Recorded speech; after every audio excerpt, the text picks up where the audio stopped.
여러분 안녕하세요. 오늘은 포드 레인저에 대해서 한번 리뷰를 해보겠습니다.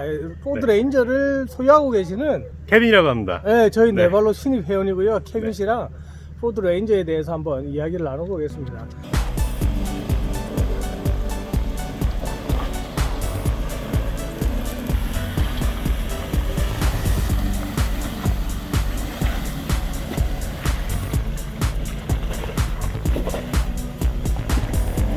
사진지는 저게 얼마나 되셨습니까? 지금 차가? 산지는 네. 2015년식 모델을 3년 전 정도에 샀습니다. 뭐 한번 소개를 부탁드리겠습니다. 우선 불바를 교체했고요. 윈치를 설치했습니다. 불바 같은 경우도 우리가 일반적으로 보고 흔한 그 불바가 아니거든요. 어디서 어떻게 구하셨습니까? 이런 거는? 중국인 가게 오. 가가지고 구입을 했는데 네네. 브랜드는 옵션 포일 드라이브라는 브랜드고요. 이게 좀 웃긴 게 별로 유명한 브랜드도 아닌데 막 여기저기 옵션 포일 드라이브라고 막 적혀 있어요. 그런 거를 가리기 위해서 플레이팅을 했습니다.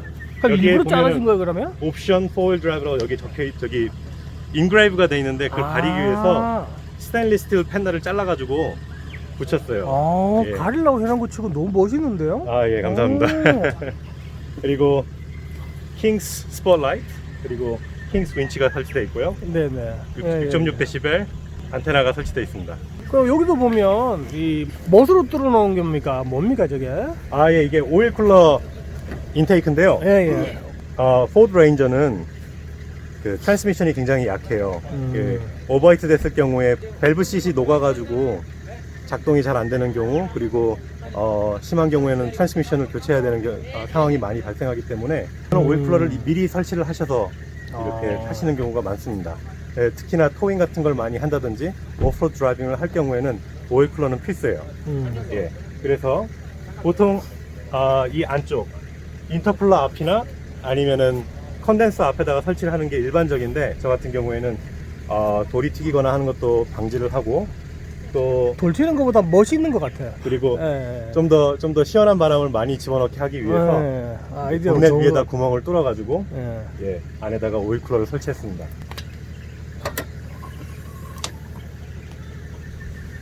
일단 서머 팬이 달려 있고요. 이게 이제 센서예요. 다 자가적으로 만든 거여가지고 조금 흉측해 보일 수도 있습니다. 직접 이걸 다 하셨다고요? 직접 만든 거예요. 그래가지고 되게 심플하고 깔끔하게 잘 하셨는데. 이렇게 와이어링 하네스가 연결돼서 이쪽에 릴레이가 스포트라이트랑 바라이트랑 같이 릴레이랑 퓨즈 박스가 여기 설치되어 있고요. 이제 뭐 필요하면은 액세스를 할 수 있도록 만들어 놨고요. 이쪽으로 보시면은 오일 쿨러 라인이 이제 이렇게 컨듀잇을 따라서 밑으로 쭉 내려가서 미션까지 내려가도록 되어 있습니다. 이걸 직접 하셨다고요? 뭐 직접 했죠, 이거. 스테인리스 스틸 스노클을 설치했고요. 텍스처 피니쉬로 되어 있는 검정색 스노클이 달려 있습니다. 지금 여기 4인치짜리입니까, 그죠? 3.5? 4인치 정도 되는 것 같아요. 정확하게 보기에는 모르겠는데 약간 작은 것 같아. 3.5 정도 되지 않을까라고. 3.5인치 스노클이 달려 있고, 또 킹스 브랜드의 바라이트가 설치되어 있습니다. 위에 보시면은 루프 플랫폼이 설치되어 있고요. 반대편에 이제 또 킹스 오닝이 설치되어 있어요. 킹스 브랜드를 많이 사용하게 된 이유가 자동차 수리 공장을 운영을 하고 있거든요. 라이덜매에서 하고 있습니다. 영상 보고 왔다 그러면 좀 잘해 주시나요, 그러면? 잘 해드리겠습니다. 감사합니다. 찾아주시면 언제든지 잘 해드리겠습니다. 저희 고객님 중에 액션 포일 드라이브에 그레임 카힐이 있어요. 그리고 거기에 이제 직원분 중에 이제 미치라는 친구도 있고, 그 분들이랑 물물 교환식으로 차를 고쳐주고 대신에 물건을 싸게 이렇게 구입하는 방법을 그러니까 우리 해가지고. 포일 드라이브 액션 비디오 보면 걔네들이 옆에 찌그러지고 이러면 다 여기 와서 하시는 거래, 그죠? 그러고 아닌 경우도 있고 물론 근데 고치신 경우가 몇 번 있었습니다. 그래가지고 저희 공장에서 고치시면서 그때를 계기로 킹스로 두르게 됐죠. 오즈르 탑 렉이 설치되어 있어요. 이거는 하프 사이즈예요. 풀 사이즈는 물론 캡 사이즈까지 올라가긴 하지만은, 그렇게 될 경우에 루프탑 텐트가 2.2m 이상으로 넘어가서 이렇게 지하 주차장 같은 데 들어가는데 굉장히 불리하고, 저 같은 경우에 이제 가라지 입구가 2.2m이기 때문에 그 이상으로 넘어가는 것을 막기 위해서 하프 사이즈 탑렉을 설치했고요. 그 위에다가 루프탑 텐트를 설치했습니다. 우측 뒤편 탑렉에는 맥스 트랙스를 설치해 놨는데요. 이게 달려 있을 때는 안으로 이제 머드가 튀겨 들어가는 것을 좀 막아주고, 뭐 완벽하게 막아주지 못합니다. 물론 필요할 때 떼서 가기 힘든 곳들을 깔고 지나갈 수 있도록 설치해놨습니다. 타원 브랜드의 브라켓을 구입해가지고 설치를 했습니다. 훨씬 그래도 낫네 보기가. 네. 그죠? 떼었을 때도 이렇게 지저분하지 않고. 네. 네.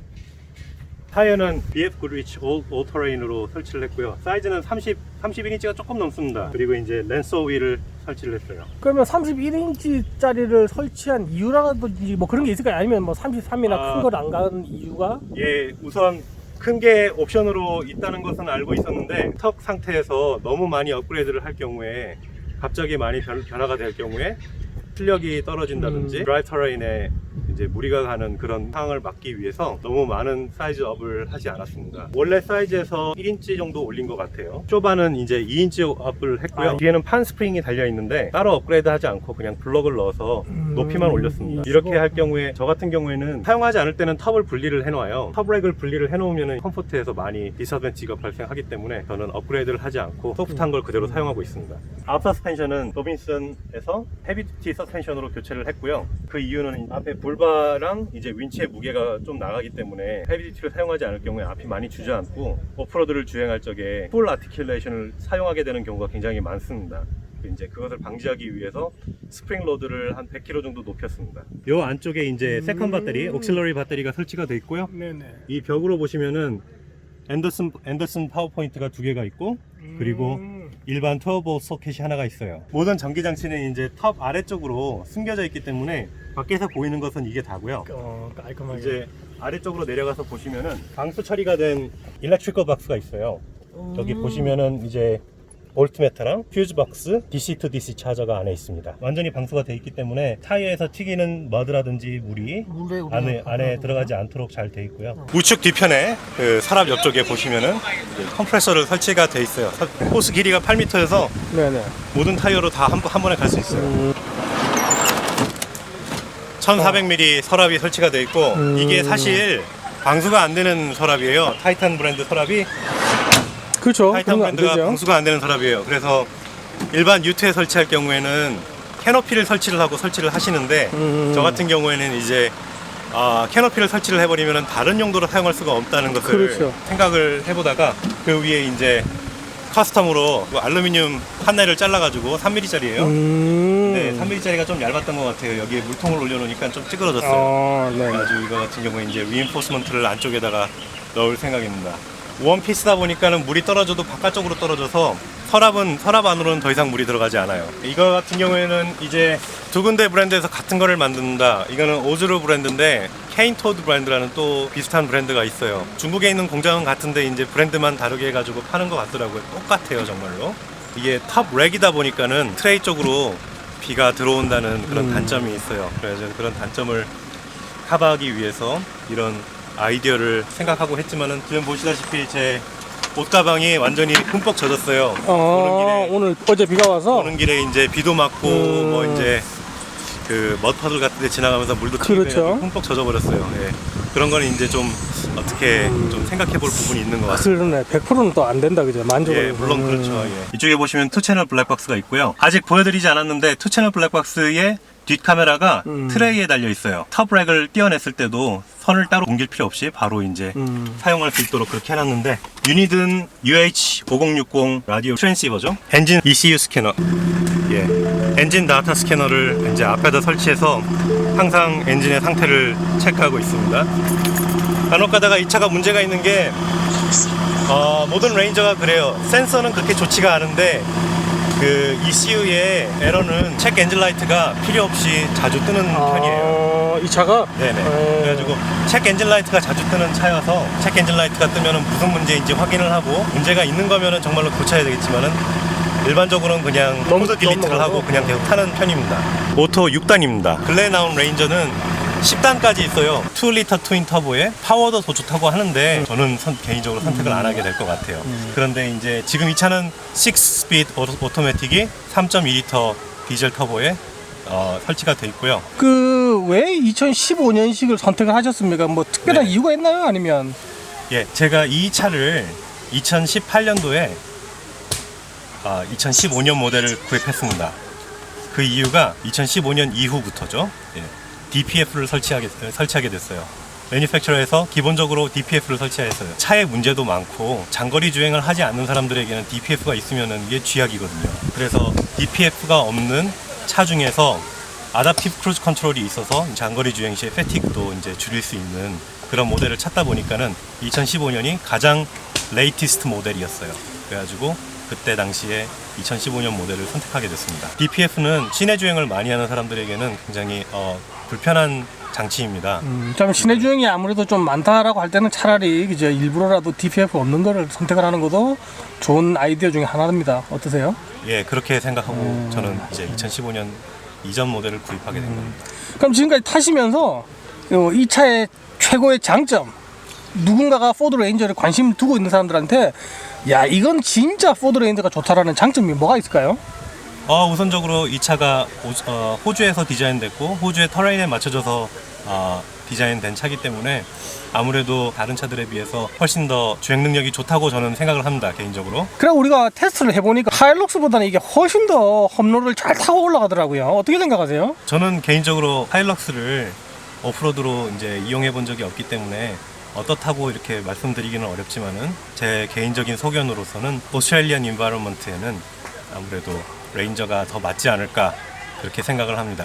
이게 미제차라고 생각하시는 분들이 많은데요. 호주에서 디자인되고 부품들은 터키에서 만들어지고 조립은 사우스 아프리카에서 만들어집니다. 미국에도 이거 파나 이거 차라? 예, 미국에 팝니다. 미국에도 이제 수출이 되고 있고요. 이제 F-150보다 한 단계 낮은 그런 레인지로 미국까지도 수출이 되고 있습니다. 이번에 나온 그 브론코도 이 차를 베이스로 해서 만들었다 그러잖아요. 차체가. 저 몰랐어요. 네, 그래요. 그렇군요. 네. 그러니까 뭐 절대 험로 특히 우리 같이 아웃백하고 오프로드 탈 때는 절대 이게 후진차는 아니다라는 네. 그런 걸 저도 많이 느끼는 것 같아요. 네. 하고 이제 단점이 있다면 그러면 단점 이거는 얘기를 지랄이다라는 거. 일제 차랑 비교를 했을 때 아무래도 릴라이빌리티에 좀 이슈가 있는 것 같아요. 아까도 말씀드렸듯이 체크 엔진 라이트가 들어왔을 때 그것을 이제 모르는 일반 사람들은 다 서비스 센터로 가져가서 그게 무슨 문제인지 확인을 해야 된다는 거예요. 일일이 확인을 해야 된다는 거. 그리고 서비스 센터에 가져가면 일단 돈이 드니까 그런 것들이 아무래도 좀 단점이 아닐까. 아무래도 일본 차보다는 장고장 면에서 조금 더. 장고장 면에서 체크 엔진 라이트가 뭐 여기 오는 길에도 한번 들어와서 껐어요. 예. 그런 단점이 좀 있는 것 같아요. 릴라이빌리티 이슈에서. 예, 그리고 트랜스미션. 스톡 상태에서 토잉을 많이 할 경우에 트랜스미션이 녹는 경우가 간혹 있어요. 그것도 좀 말이 안 되는. 그래서 이제 오프로드 주행, 험로 주행을 많이 하시는 경우에는 일단 오일 쿨러 업그레이드가 이제 최우선 과제입니다. 아무래도 스톡 상태에서는 좀 약한 부분이 있어요. 일반적으로 외건을 타시는 분들이 유트로 옮겨오시기에는 조금 불편한 게 짐들이 젖습니다. 비 오는 날 짐들이 젖는 경우가 많아요. 그리고 저 같은 경우에는 애가 셋인데 뒷좌석이 누워지지 않아서 아이들이 컴플레인을 많이 합니다. 뒷좌석이 생각보다 좁아서 그죠? 애들조차도 조금 불편한. 예, 어른도 탈 수 있을 정도로 널찍하지만은 의자가 90도로 서 있어요. 이게 이제 장거리 주행 시에 어린이들이 이제 많이 불편해할 수 있는 그런 문제가 아닐까 싶습니다. 예. 연료 소모는 스톡 상태일 적에 저희 컴퓨터에 찍힌 게 8.2에서 8.7까지 왔다 갔다 했었는데요. 서랍이랑 볼바를 얹고 7.5로 내려왔고요. 타워브렉을 올리면은 6.7까지 내려옵니다. 네. 뚝뚝 떨어지네. 그렇죠. 이제 짐이 실리는 것에 따라서 이제 내 생각에는 그렇게 많이 안 얹은 것 같은데. 나는 모르는데 차가 알아 그걸. 네네. 근데 힘 자체는 넘칩니다. 항상 같은 느낌으로 달리고 있어요. 얼마 전에 이 차가 도둑을 맞았다가 찾았어요. 엔진을 체크업을 봤는데 메카닉 선생님께서 차를 쭉 인스펙트를 하시고는 그분이 레인저를 가지고 계셔서 잘 아시는데 엔진 소리가 많이 바뀌었다고 합니다. 지금 12만 킬로 탄 차인데 도요타나 닛산에서는 있을 수가 없는 일이죠. 네. 제가 그 전에 120 시리즈 프라도를 탔었는데 45만 킬로를 타고도 처음에 이제 팩토리에서 끌고 나왔을 때 그런 소리가 난다고 합니다. 근데 예, 레인저 그만큼 엔진이 웨어가 좀 있는 것 같습니다. 네. 품질이 결국엔 조금 떨어진다 그러는 말씀이십니까? 엔진 자체로서는 아무래도 그죠. 네. 망가지면 고쳐서 타고 그러는 게 4휠 드라이브니까 저는 그것에 대해서 그렇게 크게 걱정을 하고 있지 않지만은 네, 알고 계시는 게 좋을 것 같아서 말씀드립니다. 이것으로 2018년형 포드 레인저에 대한 리뷰를 마치겠습니다. 도움이 되셨길 바라고 다음에 또 만나겠습니다. 감사합니다.